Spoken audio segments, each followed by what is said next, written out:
हमारे medical officers और paramedicals हमारी आर्मी के साथ कंधे से कंधा मिलाकर अपना कर्तव्य देश के प्रति फॉरवर्ड एरियाज में निभाते हैं। हमारे पास हर स्पेशलिटी है, सुपर स्पेशलिटी फैसिलिटीज़ है at the highest and best standards of current medical practice anywhere in the world. We had done a bone marrow transplant. This was the first time in the country which was done an unrelated donor transplant. मेरी बेटी का sir 2015 में open heart surgery हुआ। उसके बाद sir ने open heart ना करने के लिए कंटिन्यू कोशिश किया। और हम इंडिया में गवर्नमेंट सेक्टर में फर्स्ट हॉस्पिटल थे जिन्होंने एक बच्चे में पल्मोनरी वाल्व रिप्लेस की थी बिना सर्जरी के। हमारी हमेशा कोशिश यही रहनी चाहिए, देश की जो सेवा कर रहे हैं उनकी सेवा में लगे रहें। Jody, yes papa, iti solo no papa, tenan upa ha। ये काव्या है, देश की सेवा कर रहे एक जवान की बेटी। 7 साल की हो गई है। बचपन से ही ये ना सुन पाती थी और ना ही बोल पाती थी। 1.5 साल की थी जब इनका इलाज शुरू हुआ और अभी स्कूल जाती हैं और पोयम भी सीख ली है, जो अभी आपने सुनी।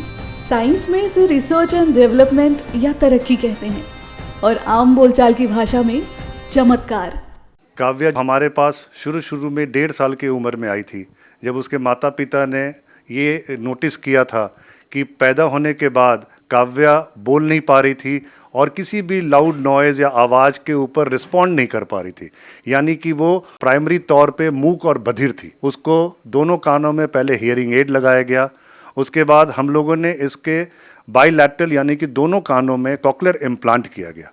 कॉक्लियर इम्प्लांट एक ऐसा प्रोसीजर है जिससे ये मशीन कान के पीछे लगाई जाती है और इससे बच्चे के सुनने में और बात करने में दोनों में काफ़ी फ़ायदा होता है। और आर्मी हॉस्पिटल RNR एक पहला सरकारी अस्पताल है जिसमें दोनों कानों में बच्चों को एक साथ कॉक्लियर इम्प्लांट करा जा रहा है। और ये है ब्रिगेडियर SK सिंह, जिन्होंने काव्या को नया जीवन दिया है। Brigadier SK Singh army hospital research and referral Delhi में department of ear nose and throat head and neck surgery के हेड ऑफ डिपार्टमेंट हैं।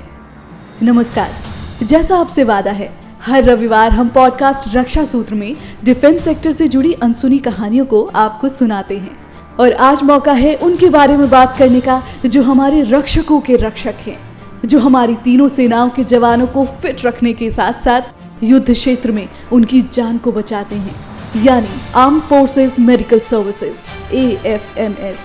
AFMS consists of Army Medical Corps, including AMC Non-Technical, Army Dental Corps and Military Nursing Services।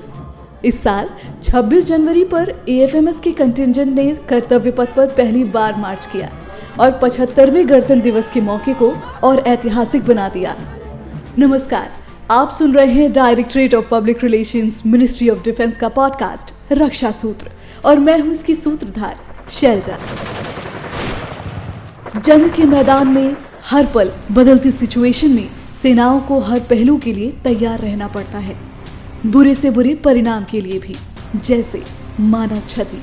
समय के साथ army medical corps ने भी बहुत तरक्की कर ली है और आज वो जंग के मुश्किल से मुश्किल हालात में भी घायल जवानों को सक्सेसफुली मैदान से निकालकर उनकी जान बचाने में सक्षम है। पर युद्ध के मैदान में AMC यानी आर्मी मेडिकल कोर कैसे काम करती है?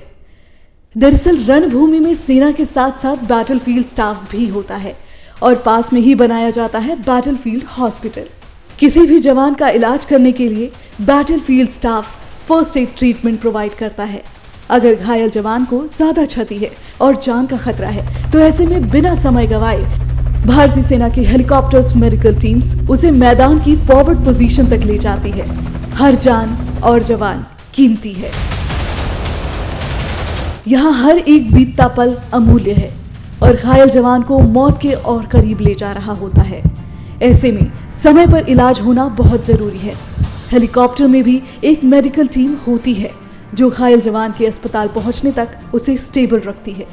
फिर आती है एक बैटलफील्ड एम्बुलेंस जिससे घायल सैनिक को बैटलफील्ड हॉस्पिटल तक लाया जाता है।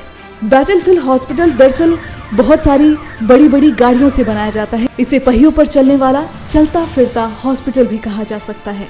युद्ध क्षेत्र में जंग जारी रहती है, पर इस बैटलफील्ड हॉस्पिटल में मौत से जारी कई जंगें लड़ी और जीती गई हैं। फॉरवर्ड और ऑपरेशनल क्षेत्रों में एएफएमएस किस प्रकार कंट्रीब्यूट कर रही है, हमारे जाबाज सिपाहियों को लेटेस्ट मेडिकल केयर मिल सके, इसे कैसे इंश्योर किया जा रहा है, ये बताया एएफएमएस के director general lieutenant general Daljit Singh ji ने। हमारे मेडिकल ऑफिसर्स और पैरामेडिकल्स हमारी आर्मी के साथ कंधे से कंधा मिलाकर अपना कर्तव्य देश के प्रति फॉरवर्ड एरियाज़ में निभाते हैं। उनका कर्तव्य ये रहता है कि चाहे युद्ध हो या शांति हो, हमारे सोल्जर्स हमेशा फिट रहें। कभी कोई बीमारी हो या लड़ाई के समय किसी तरह की जख्म हो, इंजरीज हों, उनका सही से इलाज किया जाए ताकि वो हमेशा देश की सेवा में तत्पर रहें और युद्ध के समय पूरी तरह से फिट रहें। हमारे जवानों के साथ साथ उनके परिवारों के बेहतर स्वास्थ्य के लिए भी एएफएमएस तत्पर है। उन्हें लेटेस्ट मेडिकल केयर मिले, इसे भी इंश्योर किया जाता है। हमारा ये हमेशा कर्तव्य रहा है कि हमारे सोल्जर की और उनके परिवारों की देखभाल के लिए, चिकित्सा सेवा के लिए हमारे पास नवीनतम उपकरण हों, चाहे वो हमारे टर्शरी केयर अस्पताल हों या जोनल हॉस्पिटल्स हों या छोटे अस्पताल हों, सभी में आधुनिक चिकित्सा सेवाएं, डायग्नोस्टिक सर्विसेज प्रोवाइड की जाती हैं। हमारे डॉक्टर हैं, उनको हम अपने इंस्टीट्यूशंस में और देश की जो बड़ी बड़ी इंस्टीट्यूशंस हैं, इन सभी जगह पर भेजा जाता है ताकि उनकी तकनीकी कुशलता में सुधार हो और वहाँ से जो वो अनुभव लेके आते हैं उसको हमारे आर्म्ड फोर्सेस मेडिकल सर्विस के अस्पतालों में आकर हमारे सैनिकों और उनके परिवारों की चिकित्सा के लिए उनका अनुभव जो होता है उसका लाभ उठाया जा सके। 1948 से एएफएमएस एक्सिस्टेंस में आई। शुरू से ही दुश्मनों के साथ जंग हो या आपदाओं का रण, आर्म फोर्सेस की यह विंग हर समय तत्पर है। आपको पिछले साल जो तुर्की में भूकंप आया था उसमें हमारी टीम 48 आवर्स में भारत से टर्की पहुंच गई थी। कहीं भी किसी भी तरह की प्राकृतिक आपदा आए तो आर्म्ड फोर्सेस मेडिकल सर्विसेज की टीम मेडिकल इक्विपमेंट के साथ और मेडिकल और पैरामेडिकल्स की कंप्लीट टीम जल थल किसी भी तरह से हम वहाँ पहुँच सकते हैं और अपने आप को इस्टेब्लिश करके जो फर्स्ट गोल्डन आवर होता है उसकी ट्रीटमेंट उनको प्रदान करें। भारत की जो सशस्त्र सेनाएं देशवासियों को ये संदेश देती हैं कि अगर हम आपके साथ हैं तो आपको कोई भी समस्या होगी तो हम उसमें आपकी मदद करेंगे। मेडिकल सर्विसेज भी उसी प्रयास का जो ऑपरेशन सद्भावना जिसके नाम से हम बोलते हैं उसी का एक हिस्सा है। आर्मी मेडिकल कोर का ध्येय वाक्य है सर्वे संतु निरामया, जिसका अर्थ है सभी सुखी हों, सभी निरोगी हों। इसे ही आत्मसात करते हैं army hospital research and referral के सभी डॉक्टर्स। आर्मी हॉस्पिटल आरएनआर के दिल्ली के commandant lieutenant general Ajit Neelakantan ने हमें इस हॉस्पिटल के बारे में विस्तार से बताया। Army Hospital Research and Referral is the apex medical institution of the Armed Forces Medical Services. हमारा कोशिश है कि हमारा पेशेंट्स जहाँ से भी आओ, चाहे कॉम्बैट मेडिकल एरिया से आ जाए या पीस टाइम मेडिकल एस्टेब्लिशमेंट्स जो अदर हॉस्पिटल से आ रहे हैं, जिसका ट्रीटमेंट उधर ऑप्टिमली नहीं हो सकता है कि वो पेशेंट्स इधर आते हैं हमारा रेफरल सिस्टम के हिसाब से और हम उनको highest standards of medical care we are able to give. हमारे पास हर स्पेशलिटी है, सुपर स्पेशलिटी फैसिलिटीज़ है at the highest and best standards of current medical practice anywhere in the world. With the support of the Army Headquarters and the Ministry of Defence, this hospital is equipped with the cutting edge medical technology and all facilities are available here and we keep upgrading it. On every core day we renew our pledge to provide the best possible medical care to our armed forces personnel, their families and veterans. जैसा कि director general ने operation सद्भावना का जिक्र किया, ऐसा कोई case आपके पास भी आया हो उसके बारे में बताएं। रिसेंटली एक केस आया था जम्मू एंड कश्मीर से जो सिविलियन है, नॉन एंटाइटल्ड है, फिर भी उनका इलाज उधर नहीं हो रहा तो हमने उनको लिया और उनका एक complicated heart surgery, cardiothoracic surgery किया। Thank you sir. दिसंबर 2023 में ही एक जवान के बेटे जो मात्र 7 वर्ष के हैं और नाम उनका सुशांत है, उनमें इम्यूनो डिफिशियंसी डिसऑर्डर डायग्नोज हुआ और आर्मी हॉस्पिटल आरएनआर दिल्ली के clinical haematology and stem cell transplant centre के head of department brigadier Rajan Kapoor ji ने सफलतापूर्वक उसका बोन मैरो ट्रांसप्लांट किया, जो अपने आप में एक ऐतिहासिक जीत है। Army Hospital RR is known for doing a lot of complex bone marrow transplant. We have a little boy, Sushant.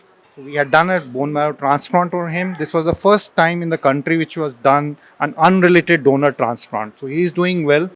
इतना ही नहीं, भारत में गवर्नमेंट सेक्टर में यह पहला ऐसा हॉस्पिटल है जहां किसी बच्चे में बिना किसी सर्जरी के हार्ट की पल्मोनरी वॉल्व को रिप्लेस किया गया।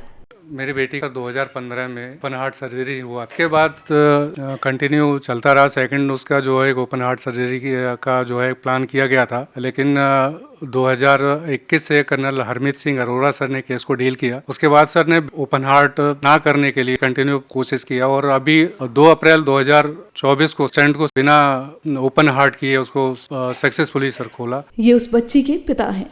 अब उनसे मिलिए जिन्होंने ये चमत्कार कर इस बच्ची की जीवन रेखा को बढ़ाने का काम किया। बाल चिकित्सा interventional cardiologist brigadier Harmeet Singh Arora ji. Paediatric cardiology एक नया सब्जेक्ट है जिसमें पिछले 10 सालों में काफ़ी तरक्की हुई है। हमने आरआर हॉस्पिटल में और इससे पहले जो सीटीसी हॉस्पिटल पुणे है आर्मी का, उसमें हमने कुछ ऐसे प्रोसीजर्स किए हैं जो बिना सर्जरी के एक छोटे से सुई जैसे होल से जो ग्रॉइन में लिया जाता है उसके थ्रू हमने प्रोसीजर्स किए हैं। बहुत डिफ़िकल्ट प्रोसीजर्स किए हैं और हम इंडिया में गवर्नमेंट सेक्टर में फर्स्ट हॉस्पिटल थे जिन्होंने एक बच्चे में पल्मोनरी वाल्व रिप्लेस की थी बिना सर्जरी के। अभी तक हम टोटल 14 ऐसे केसेस कर चुके हैं, जिसमें से एक यंगेस्ट लड़की थी जो 8 साल की 24 किलो की थी। वो भी पूरे भारतवर्ष में पहली सबसे यंगेस्ट लड़की थी जिसको हमने पल्मोनरी वाल्व रिप्लेस किया बिना सर्जरी के। आज हमने आपको उन रक्षकों से मिलाया जो देश की सुरक्षा में तैनात जाबाज जवानों की जान की रक्षा कर रहे हैं, जो पर्दे के पीछे रहकर अपनी जिम्मेदारी बखूबी निभा रहे हैं, जो मेडिकल फील्ड में नए नए आयामों को हासिल कर रहे हैं, जो अपने कौशल और विवेक से देश का नाम रोशन कर रहे हैं, जिनके अथक परिश्रम और 24/7 काम करते रहने की लगन पर हमें गर्व है। इसी के साथ एफएमएस के director general lieutenant general Daljit Singh ji के इस खास संदेश को सुने और हमें दें इजाजत। मिलते हैं अगले एपिसोड में। हम एक सच्ची ट्राई सर्विसेज ऑर्गेनाइजेशन है, बाकी आर्म फोर्सेस के लिए एक एग्जाम्पल है। हमारे यहाँ महिलाएं पुरुष के साथ कंधे से कंधा मिलाकर अपने कर्तव्य का निर्वाह करती हैं, पूरे देश के लिए एक उदाहरण है। हमारी हमेशा कोशिश यही रहनी चाहिए कि अपना कर्तव्य पूरी निष्ठा से निभाएं, देश सेवा में लगे रहें, देश की जो सेवा कर रहे हैं उनकी सेवा में लगे रहें और इस तरह से आर्म्ड फोर्सेस, मेडिकल सर्विसेज का, आर्म्ड फोर्सेस का और हमारे देश भारत का नाम ऊंचा रखें। जय हिंद।